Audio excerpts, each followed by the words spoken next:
Bismillahirrahmanirrahim. Assalamualaikum warahmatullahi wabarakatuh. Salam sejahtera bagi kita semua. Om Swastiastu, Namo Buddhaya, Salam Pancasila. Perkenalkan, nama saya Rizky Gunawan. Saya mahasiswa Magister Pendidikan Jasmani Universitas Tadulako. Nomor induk mahasiswa saya A422253001. Baik, di sini saya akan mempresentasikan atau membahas tentang materi fisik dan mental dalam program latihan. Di sini saya mengambil tentang program latihan lari. Di sini saya telah mendapatkan 3 jurnal yang berkaitan dengan fisik dan mental dalam program latihan, terkhususnya di bidang olahraga lari. Oke, lanjut. Lari lebih dari sekedar aktivitas fisik. Lari adalah fondasi kebugaran, membangun kekuatan otot, meningkatkan jantung, dan melatih daya tahan tubuh. Namun, lebih dari itu, lari adalah perjalanan transformasi diri yang menguji dan membentuk karakter. Lari juga merupakan latihan mental yang mendalam. Ia mengasah ketangguhan dan fokus, mengajarkan kita untuk menghadapi tantangan.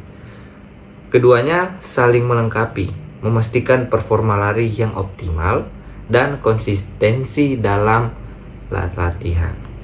Selanjutnya ada kekuatan fisik dalam latihan lari. Di sini ada 4 terbagi. Yang pertama, otot kaki dan inti. Peningkatan kekuatan otot kaki dan inti tubuh untuk stabilitas. Yang kedua, teknik lari. Pola langkah, postur, dan frekuensi langkah. Target 180 langkah per menit. Yang ketiga, kardiovaskular. Adaptasi jantung dan paru-paru menjadi lebih efisien. Yang keempat, pencegahan cedera melalui penguatan otot dan pemilihan sepatu yang tepat. Selanjutnya ada ketangguhan mental, sama dengan senjata rahasia pelari. Ketangguhan mental adalah kemampuan untuk bertahan fokus meskipun menghadapi rasa sakit dan kelelahan yang luar biasa. Mengatasi rasa malas yang sering muncul, berlari di tengah cuaca hujan atau terik, melawan keraguan diri dan pikiran negatif. Banyak pelari profesional menunjukkan bahwa kesuksesan bukan hanya berkat fisik prima, tetapi juga karena mental yang baja. Mereka mampu mendorong batas fisik dengan kekuatan pikiran. Selanjutnya ada 5 pilar kekuatan mental pelari. Yang pertama, fokus dan tujuan. Tetapkan tujuan yang jelas dan patuhi prosesnya. Yang kedua, manajemen kecemasan. Gunakan self-talk positif dan visualisasi. Yang ketiga, intensitas mental. Kendali energi dengan mantra dan teknik motivasi. Keempat, ketangguhan. Tetap positif saat menghadapi kegagalan dan tantangan. Yang kelima, kepercayaan diri. Bangun dari kemenangan kecil dan latihan konsisten.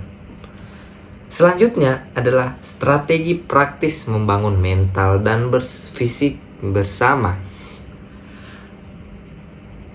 Pertama ada konsistensi latihan. Rutinitas terjadwal untuk disiplin fisik dan mental. Selanjutnya ada latihan kondisi sulit. Berlari di cuaca buruk atau kelelahan untuk embrace the start. Yang ketiga, visualisasi keberhasilan. Bayangkan kesuksesan sebelum latihan dan lomba. Yang selanjutnya ada mantra positif. Atasi pikiran negatif saat berlari dengan afirmasi. Selanjutnya ada studi kasus mental dan fisik berkolaborasi. Pelari yang menuntaskan tantangan lari half marathon dalam 12 minggu menunjukkan peningkatan signifikan pada stamina fisik dan kekuatan mental. Mereka melaporkan kemampuan yang lebih baik untuk mengatasi rasa sakit dan kebosanan. Sebuah studi pada pelari jarak jauh dan triathlon membuktikan bahwa mental training secara substansial meningkatkan performa, terutama dalam fase kritis lomba. Yang ketiga, kisah inspiratif pelari yang mengubah mindset negatif menjadi positif, membantu mereka mencapai target waktu yang sebelumnya mustahil.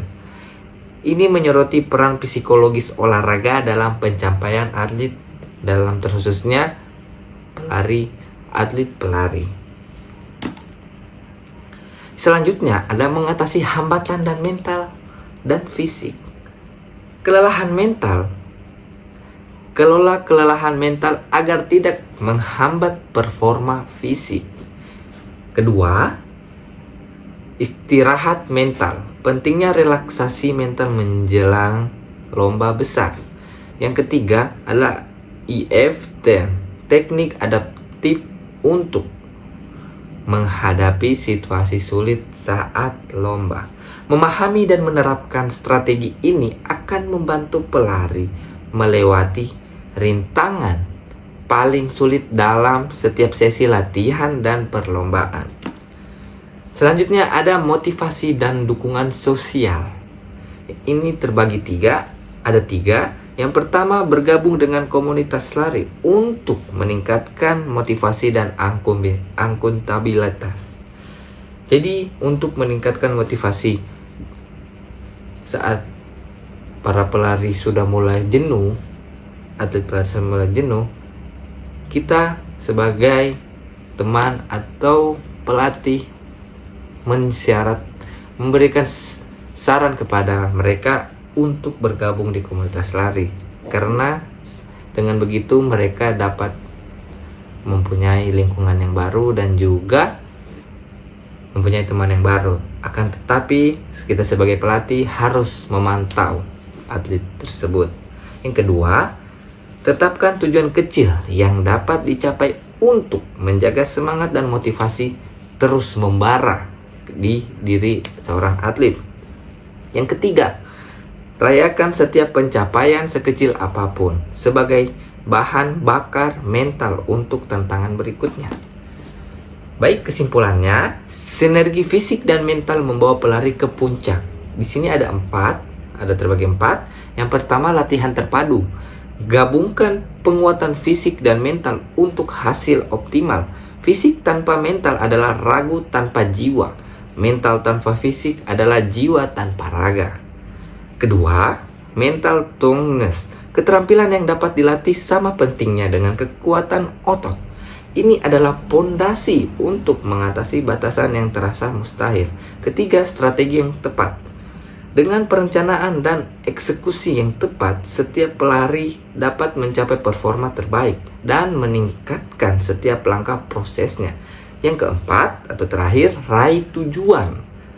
Mulai hari ini, bangun fisik dan mental atlet. Raih tujuan lari atlet. Temukan versi terbaik dari diri atlet di setiap lintasan atau diri mereka atlet. Baik, berikut ada jadwal latihan 21 km atau half marathon selama 3 bulan atau 12 minggu.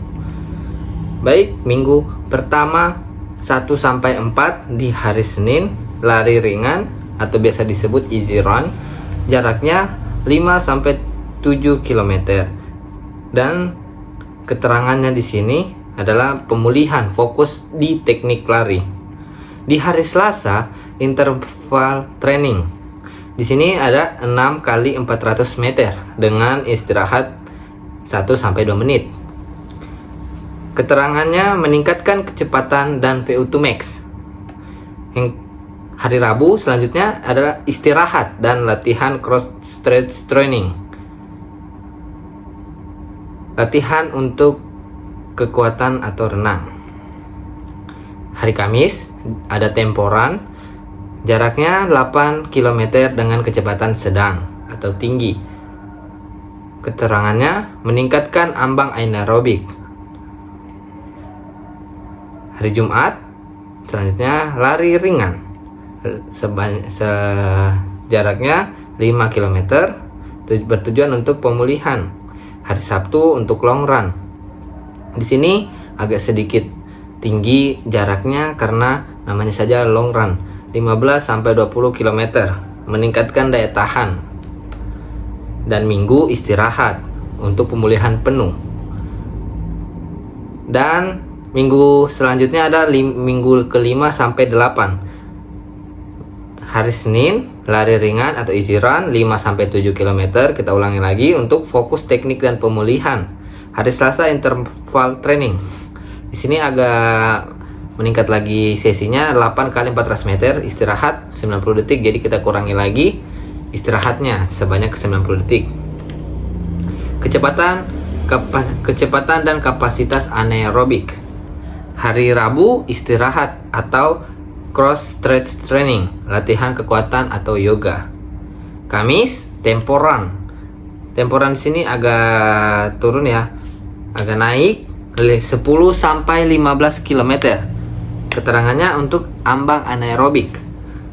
Hari Jumat adalah lari ringan atau kembali lagi easy run 5-8 km untuk fokus ke pemulihan. Hari Sabtu long run 20 km sampai 25 km. Daya tahan untuk meningkatkan daya tahan tubuh untuk lari jarak jauh. Dan hari Minggu itu waktunya istirahat, pemulihan penuh. Dan minggu selanjutnya ada minggu ke-9 sampai minggu ke-12. Di sini sudah masuk minggu ke-3, sudah masuk ke 3 bulan.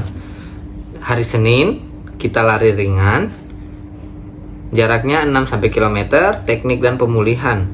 Selasa interval training, di sini agak naik lagi intensitas intervalnya 10 kali 400 meter, istirahatnya tetap 90 detik, kecepatan dan VO2 max untuk meningkatkan kecepatan dan VO2 max. Hari Rabu istirahat atau cross stretch training, latihan kekuatan dan peregangan. Hari Kamis temporan, jaraknya 10-15 km, ambang anaerobik. Jumat lari ringan 5-9 km untuk pemulihan. Sabtu long run 20-25 km, daya tahan maksimal. Minggu istirahat dan pemulihan penuh. Nah, selanjutnya ada menu latihan.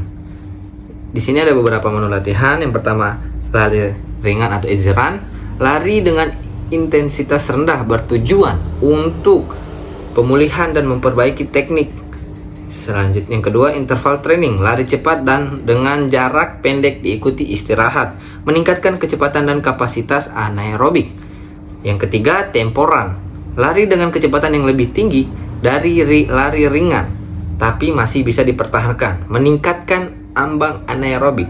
Selanjutnya ada long run, lari jarak lebih panjang dengan kecepatan santai, bertujuan meningkatkan daya tahan. Yang terakhir adalah cross stretch training, latihan alternatif seperti berenang, bersepeda, latihan kekuatan untuk mengurangi resiko cedera dan meningkatkan kebugaran umum.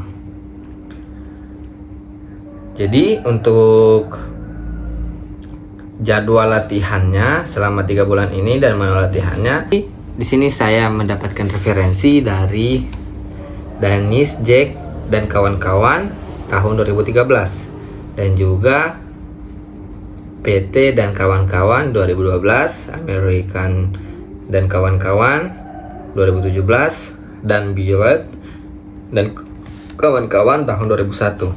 Sekian presentasi dari saya. Wabillahi taufiq wal hidayah. Wassalamualaikum warahmatullahi wabarakatuh dan selamat malam.